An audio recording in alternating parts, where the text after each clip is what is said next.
A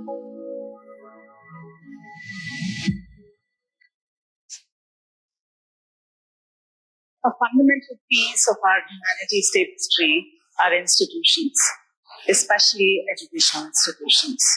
The hope from these spaces is that we grow and learn profoundly, not only about the subject matter of our interests, but also about what it means to be human, live this life, and traverse in the world. We also hope that these are spaces that are transitional as well as meditative, and support our journey into the evolution of who we are supposed to be. Now, when you think about educational institutions, the thing that comes to mind are desks. You have students sitting in rows and rows, and then you have a dais where the faculty members disseminating knowledge. And then it happens within the close confines of the space, and typically the learning mode is auditory with some visual aids such as a PowerPoint presentation or an audio system. The expectation of a student is that they come in at a certain time in their day and roll with the punches, basically, which means that they're learning chunks of information and moving from hour to hour, switching between subject after subject for a duration of time. And typically a class is 45 minutes to about sometimes 3 hours, depending on the educational institution that you're in. The expectation from the student is also that you're paying rapt attention for a course of what might be an entire day for about 6 to 7 hours, sometimes more, depending on the institution that you're in. The other expectation of the student is that you're learning between your class hours as well and working towards a series of examinations that you will do at regular intervals in time. One of the understandings of the student is that, of a typical student, is that these students have normal brains, and that this normal, healthy brain is one that finds this kind of learning environment most conducive for their learnings. In fact, Nick Walker, an autism advocacy scholar, says that this kind of understanding of how there is one kind of normal human mind is that there is this one right, normal, healthy way for human minds to be configured and to function. And if your neurological configuration and functioning diverges substantially from the dominant standard of normal, then something is wrong with you. Now let us take a moment to think about this kind of thinking about what it means to have a normal, right human brain. Now this comes from a certain idea or a paradigm of thinking called the pathology paradigm. Now, what is a paradigm? A paradigm is a set of principles or ideas with far-reaching implications and consequences. Now, take for instance this pathology paradigm. It infuses certain ideas and assumptions inside of us. So, for instance, you're in a classroom setting and you're not performing within the range of what is normal, then everything in the environment starts asking you questions about what's wrong with you. Right? And not only is everybody in the environment asking what is wrong with you, you're also asking yourself what is wrong with you. So questions such as, am I performing well enough? And the interesting thing is, it's not just you asking, is something wrong with me? Everybody is thinking, what is wrong with me also? Or that, this is, the totem not doing well kid, where am I setting in? Right? So the am I performing well enough is a bug that eats up all of us, and that is one of the things with the pathology paradigm, that it sets up outposts in our head and makes us believe a certain way that we should be functioning. Now, like the feminist writer Sally Clinton says, it is hard to fight an enemy with outposts in your head. Now, what that essentially means is that these ideas of perfection that we need to achieve, these ideas of these questions that we are constantly asking ourselves, am I doing well enough? The way and the tonality and the noise of that voice in our heads does not really benefit us. Now, one of the other things about the pathology paradigm is its tendency towards binary. Now, what that means is that studies have shown that experiences that come under the ambit of neurodivergence, such as autism, ADHD, and other conditions, are actually underdiagnosed in women, transgender folks, and people in the global south, as well as people of color. Now, that sort of tells you a little bit about this tendency towards binary and typicality of what is normal and what is not. Further studies also indicate that generally adults are underdiagnosed with autism, learning disability, and ADHD. Now, the hope is to crack open this pathology paradigm and to be able to get really curious about the diversity of human minds. And again, growing evidence indicates that the need to center lived experience and support self-representation as valid. Now, what is neurodiversity? Neurodiversity is the diversity among minds. It is a natural, healthy, and valuable form of human diversity. These are differences in how we communicate, experience, relate, and function in the world. Now, it is my privilege to present a dear person's lived experience of living within the neurodivergent and neurodiversity paradigm. I present to you Kay's lived experience, and they are a self-representing neurodivergent person. Now, I want to show you that perhaps maybe your life experience might not be like this, and yet the hope from the neurodiversity paradigm is available to see in this piece. Let us take a moment and listen. I'm Kay, as a female at birth. Since a very young age, I felt different from my friends, and there was no language I had access to. To explain why I felt different, and masking seemed to be the only option to survive. I aced it so well, and nobody suspected anything. For everyone, I was this normal girl. Cut to finishing primary education and choosing subjects for 11th and 12th class. I was good at math, but not passionate enough to choose math as my primary subject. But I anyway did so because all my friends were also choosing math as their primary subjects, and I would be a bit weird and not serious about my life if I chose English or commerce or political sciences. I was a slow learner, and I struggled to understand physics. All the competitive exams to get an admission into engineering are about speed and accuracy. I was accurate, but not fast. I hated those 2 years of my life preparing for entrance exams. The worst for me began when I joined an engineering college. Today, I hold a bachelor's degree in electrical and electronics engineering, but those 4 years of engineering just taught me what a colossal waste of time, energy, money, and effort engineering is if you actually happen to pursue it because everyone around you is also pursuing engineering.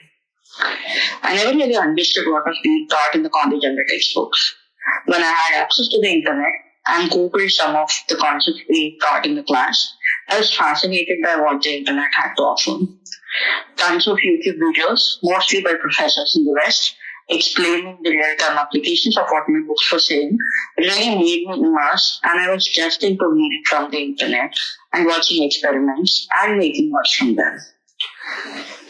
What this phase of life also taught me is that I'm a slow learner. It means I need to read everything from the start. I need to have a complete understanding of what I'm reading to understand it. Else, I feel distress. The language also needed to be simplified for me to understand, and the structure of my degree or the resource material provided allowed for neither, which meant I had to read off the internet. Now, here's the thing about reading from the internet. Reading from the internet means that you need to read a bunch of articles before landing on that page which explains vector diagrams in the simplest way possible. This takes a lot of time, and I was also lagging. I had a perfect understanding of things, but by the time I caught up with my classmates, who were either rote learning to pass the exams, or in some cases, some of them actually understood things pretty quickly, I was still lagging. The problem with all of this is, what needs to be completed in a semester that usually lasts for, let's say, 5 months, I needed a year to understand the entire course, and obviously the education system didn't allow for that. I always experienced a lot of distress, unable to figure out why I was not able to grasp things quickly. After all, I was a good student in school, and I was tagged as one of the brightest students. Did I have a learning disability? I was terrified at this thought that it could be a learning disability, because the ramifications of that meant the people of the society around me would say, I'm not fit to do something, or I'm making an excuse, I'm not trying enough, or that I'm lazy and inattentive, and using learning disability as an excuse because it never showed up in school. The 1980s and the 1990s saw a new wave in thinking about what it means to have a mind or a brain, right? And all of this basically spearheaded a new paradigm in thinking called the neurodiversity paradigm. Essentially, this was led by autistic folks, and the hope was to center lived experiences and understanding of what it means to be human who is perhaps neurodivergent. Now, think about a classroom setting. Typically, when we do speak about distress, often we're told that it's okay, this is what a typical student experiences.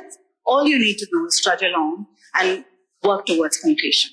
And while that might be the wisest advice for some of us, for others, perhaps, in fact, the neurodiversity and neurodivergent affirmative stance is actually liberating for all.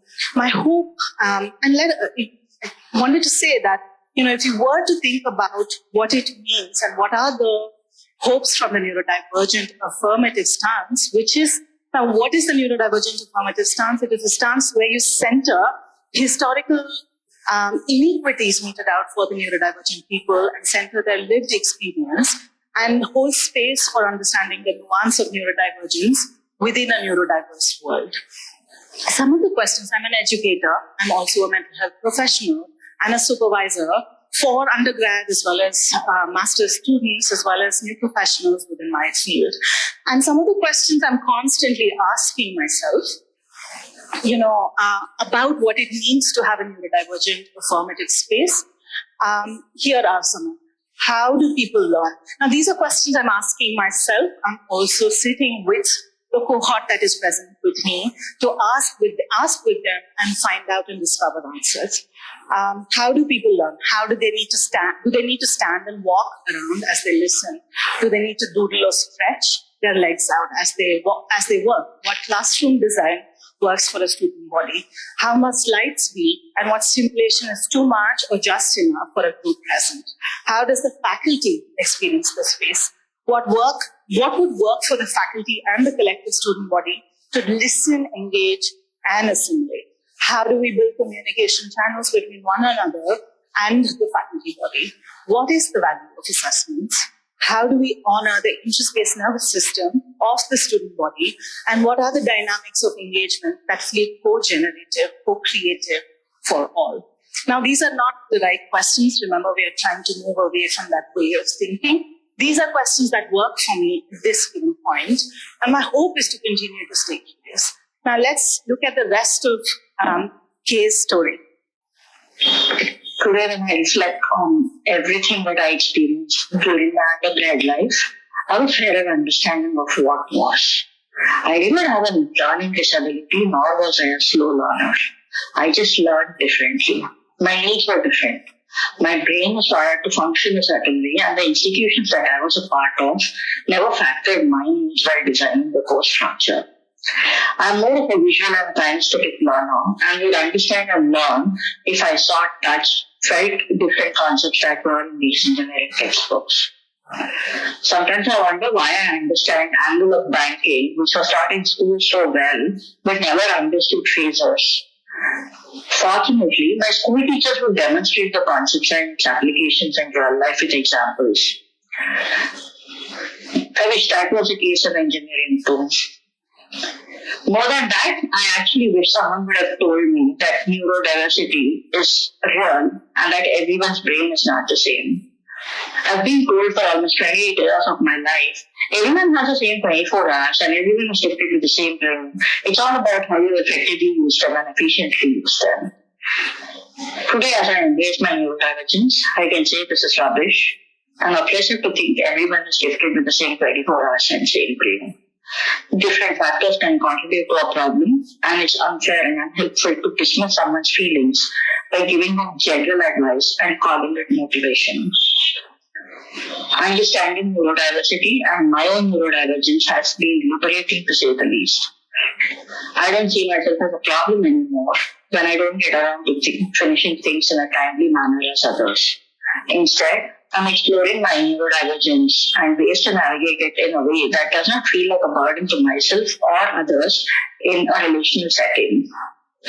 Every time there's a quote-unquote struggle for me, while others seems to be able to do things, I get curious about what the struggle is about and what story is coming up when I lean into my difference, and the resulting embodied experience of accepting neurodivergence has been truly satisfying.